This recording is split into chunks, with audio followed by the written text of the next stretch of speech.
So the Institute of Christ the King is under the protection of three patron saints, or secondary patron saints.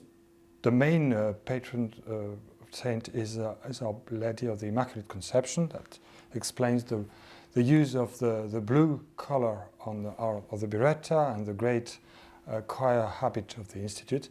And then we've got three secondary patron saints who are Saint Benedict, Saint Thomas Aquinas, and Saint Francis de Sales. Okay, great. Why did the Institute choose these saints, or did the saints choose you? Yes. So Monsignor Vac, the founder of the Institute, decided to place the new foundation under the spiritual care of these three patron saints. And the first one, of course, as Saint Benedict, is the patron saint of Europe, of course, and also he is particularly protecting the Institute for the care in the liturgy and the welcoming of our guests in our mother house and in the houses of the Institute throughout the world. So Saint Benedict is for us the patron of culture and the patron of our liturgy, and he opens the door to both the harmony between both the reason and the faith as well. Saint Thomas Aquinas, of course, protects the Institute because of to follow and support the seminarians in their studies. He is the Doctor Communis, as the last council said and taught again. He is the Doctor Communis for the Universal Church. His teaching has je ne sais quoi of eternal and intangible, and he is the patron of the harmony between the mystery of God and the expression of this mystery in our human words in theology. Thomas Aquinas opens directly to the third patron saint, who is Saint Francis de Sales, the doctor of the love of God. And we use Saint Francis de Sales for the spiritual formation of the future priests, in particular the future confessors and spiritual director in their churches. Saint Francis de Sales is known for his meekness, which doesn't mean he was not firm and clear in his doctrine, in his teaching, but he's famous to be the saint of the constant harmony between heaven and earth in his own life and in his teachings. Okay, great.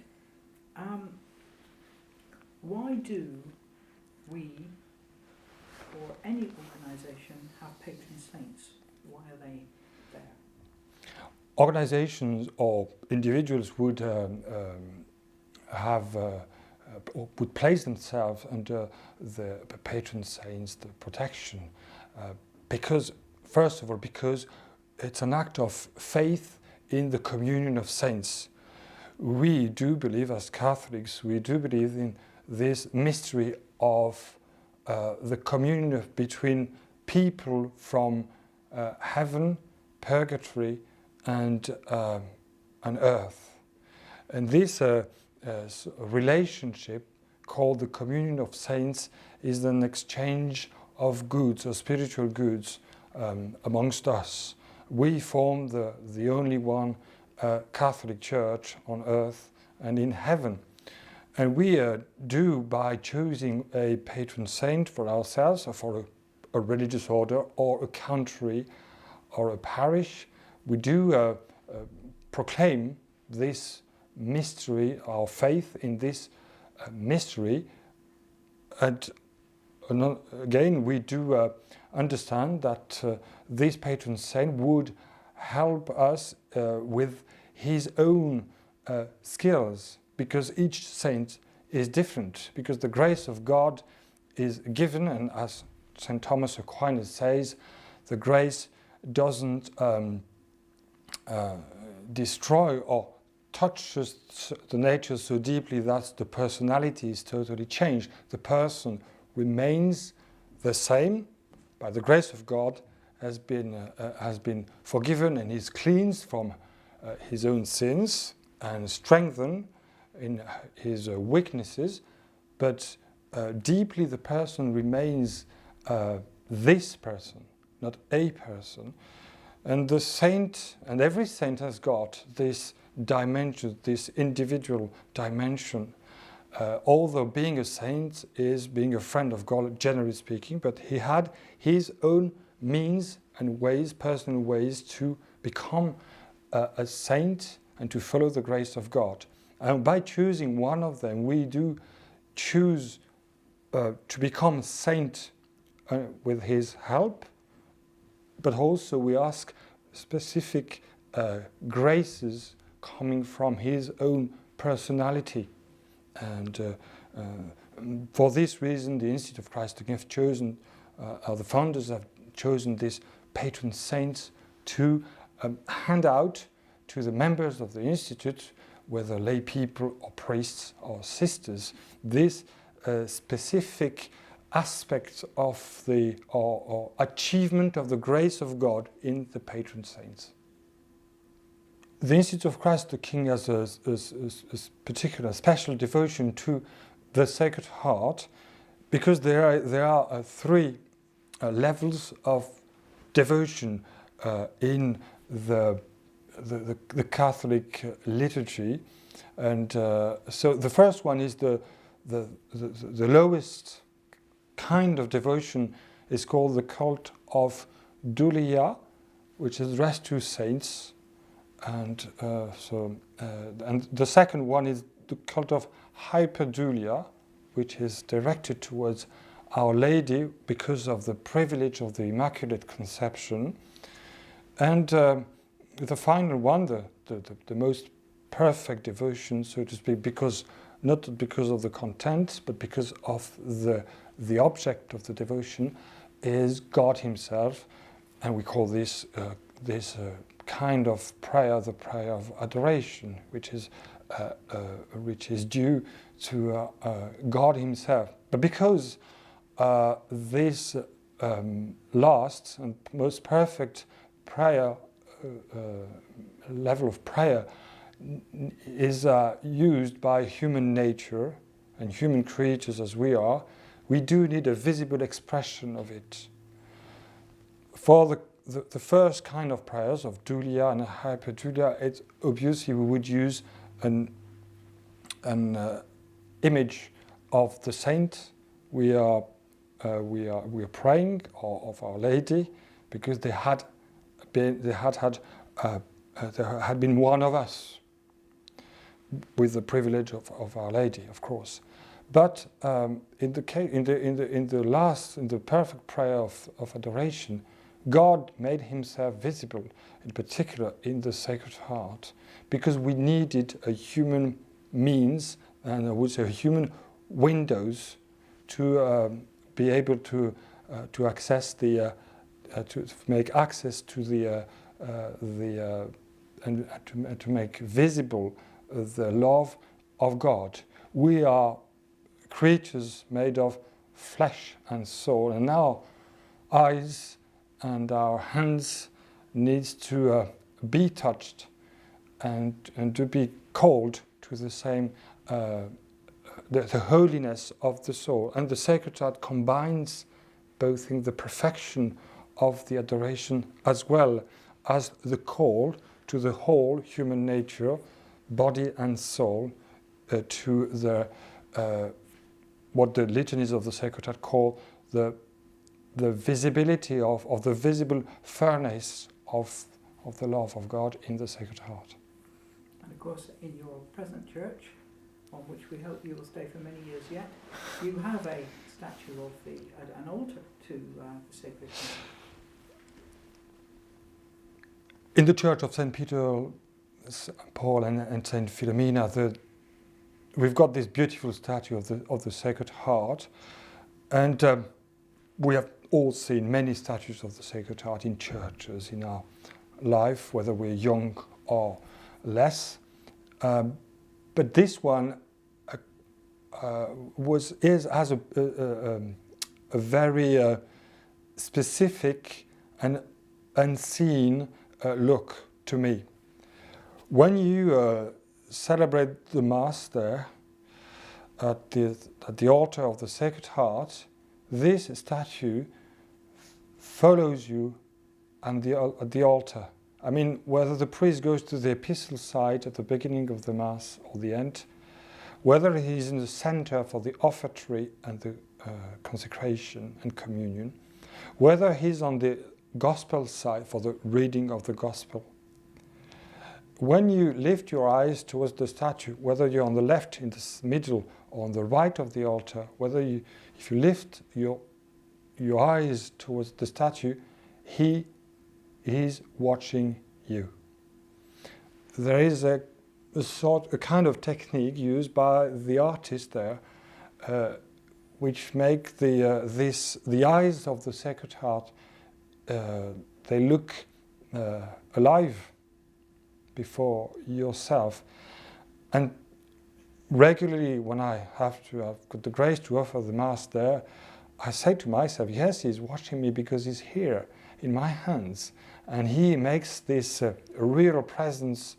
He expresses this real presence. Of course, the statue is not the real presence of Christ in the Blessed Sacrament, but the eyes and the look of the Sacred Heart down to the priests is quite another kind of call, and a sort of a spiritual boost to offer the Mass with more dignity and reverence.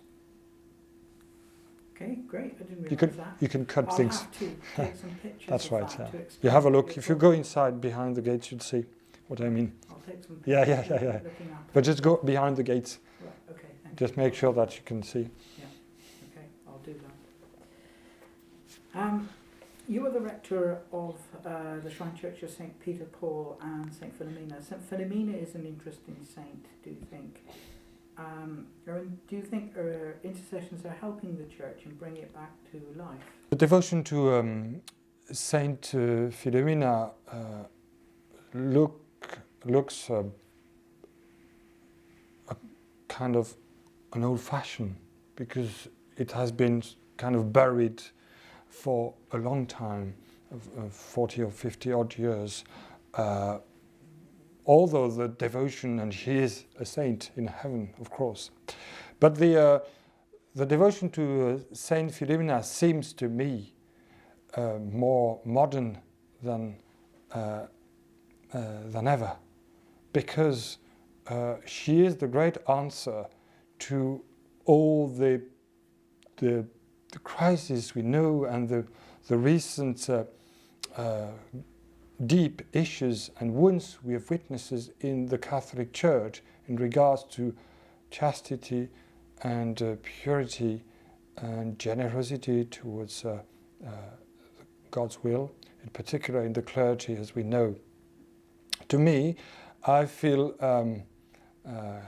safe under her protection here, and we pray to Saint Philomena to guard us as holy as possible as priests, of course, and as well as our congregation, but also in these very challenging times where the priestly celibacy and holy purity for priests is seen as weird, and creates an atmosphere of suspicion around priests, because it doesn't sound right, or there must be something wrong in them. The answer is, of course, in Saint Philomena's hands. She is the great apostle of chastity. We venerate her daily, but publicly every Saturday, because she was a martyr in the same time. In the meantime, she became a martyr in the meantime. Saint Philomena became a martyr in the meantime. We are martyrs, aren't we, to defend one of the gem of the Catholic Church, which is the priestly celibacy. Saint Francis de Sales Saint Francis de Sales is one of the patron saint of the Institute of Christ, the King Sovereign Priest. He's seen, and he has always been considered as a very modern saint. He's one of these saints who is never out of date. He cannot be buried in the past, ever. I read recently a few documents and articles in preparation to before the opening of the Second Vatican Council, and one of the most important figure to the many bishops was Saint Francis de Sales. Believe it or not, although he is. They refer to Saint Francis de Sales explicitly just only once in the council. Could be more. It could have been more. But he is a great figure for our modern times because he is clear in his teaching and charitable in the expression of the doctrine. He combines in his person as well as in his mission as a bishop, he combines these two aspects of the doctrine of Saint Paul, veritas, caritas, and both of them were there present.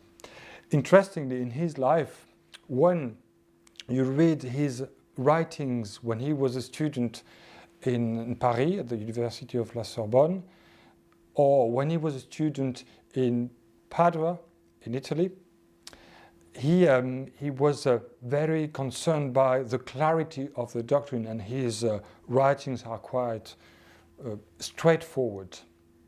And then with time, and you can see the deep work of the grace of God in his own soul, and he became, by the grace, I would say, by the help of the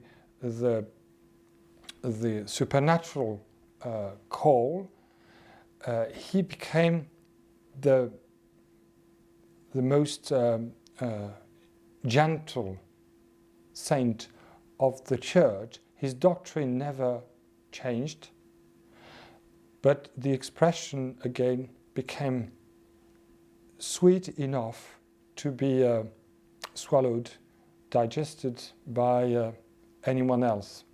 He was known for this aspect of things, to combine both things, clarity and gentleness. A few authors even call him the gentle saint of the Church.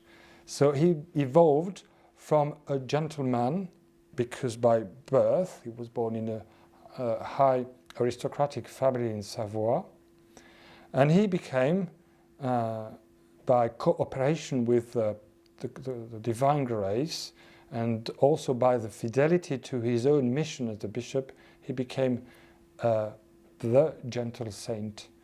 And there is nothing we can add, I think, to his example in these areas. St. Francis de Sales is known as a saint of the Counter-Reformation. Yes. Along with St. Teresa of Avila and, St. Francis Xavier and all these. Yes. And Loyola. St. Ignatius Loyola. Yes. St. Francis de Sales had a specific mission. It seems that he brought thousands of Calvinists back into the church by very simple preaching. Could you explain it very short, very concisely, if possible? Yeah. What did he do, and how did he do it? Yes, to place Saint Francis de Sales is called the Apostle of Le Chablais. an area of the near Geneva in Switzerland, where he was appointed a bishop in the 1590s, well, mid-1590s. He was only young.